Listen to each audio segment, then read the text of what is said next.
There's a Portuguese saying that while Lisbon plays, Porto works, and that may be true most of the year, but not on the feast of Sao João or St. John on the 24th of June. That's when Porto lets its hair down. Back when the early Catholic Church was trying to win converts, one of the most common techniques was to incorporate popular pagan festivals into the Christian calendar. So the summer solstice, a pretty outrageous pagan celebration, became the Feast of St. John the Baptist. But people weren't happy totally relinquishing their secular pursuits. And here in Porto, it's easy to see which they prefer.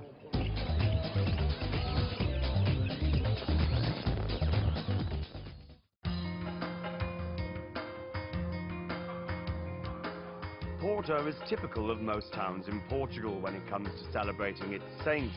The country's three most popular are São Antonio, São Pedro and Sao João. Each town has a favourite, and once a year on that saint's day it throws a party.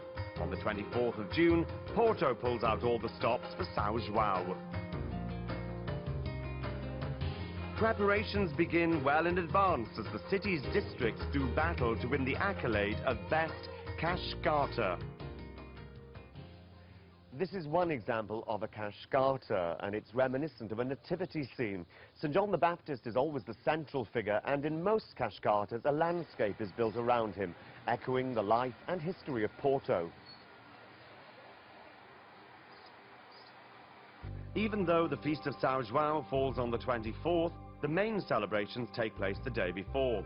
The first clue that something's afoot is that all the buildings are decked with bunting. Then in the evening, the streets start filling with families, parents, grandparents, young children and couples. The crowds make their way down to the River Douro and the Casa de Rivera, the city's hotspot where the regular bar and restaurant scene has been supplemented with makeshift barbecues and sound stages.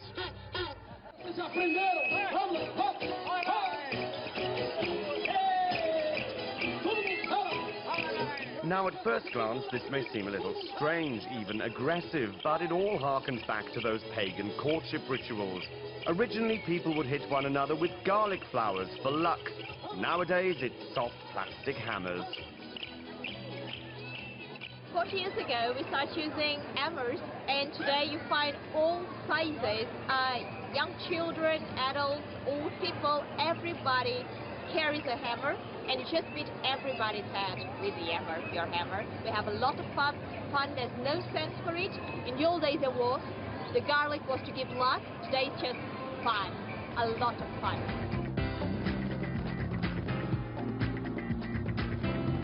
The highlight of the night is the midnight fireworks over the River Douro. The great thing about the Feast of St. John is that it's very spontaneous. You don't need to really dress well. You just come with your friends and family and keep going from place to place, eating grilled sardines, drinking wine, just dancing. Spaniards are coming too, but we would like to share our happiness with other people. It's 12:30 and the party here will be carrying on through to the early hours, when a lot of those who are younger than me will be heading out to Porto's beaches to watch the sunrise and enjoy one of the longest days of the year in the true spirit of the summer solstice.